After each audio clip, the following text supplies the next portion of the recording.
So what the regular shampoos do is contain too much detergent. There's no moisture in it.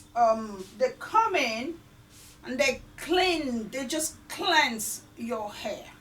Now for Afro hair, we don't need that type of cleaning, because what it does, it takes away every little moisture that the hair contains. And watch, whenever you finish shampooing your hair, it becomes so tight that you cannot detangle it. And that's because of this type of shampoos that we use. The same thing with the conditioner, they also mat the hair.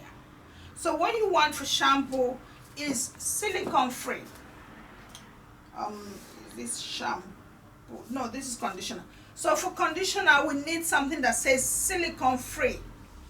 Silicone free. The focus here is not the brand, is this item, silicone free. So when you're looking for your conditioner, make sure you're picking that out.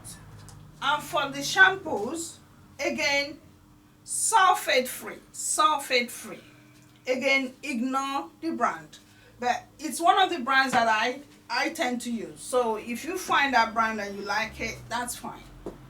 Otherwise, the main thing you're looking for in shampoo is sulfate free. In conditioners is silicone free. In products, lotions, hair butters. Hair butters are absolutely necessary. But when you hear hair butter, now try your best and read the ingredients on it. I haven't put ingredients on mine. This is my product. Because I haven't gone to the stage of creating fancy, labels for my product. But of course, I make my product for my clients.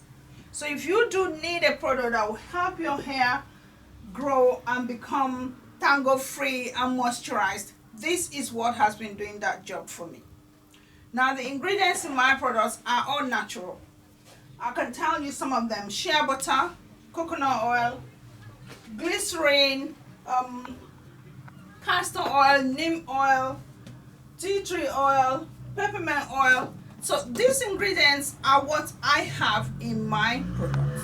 And then of course with the regular essential oils to give it that lovely, beautiful smell.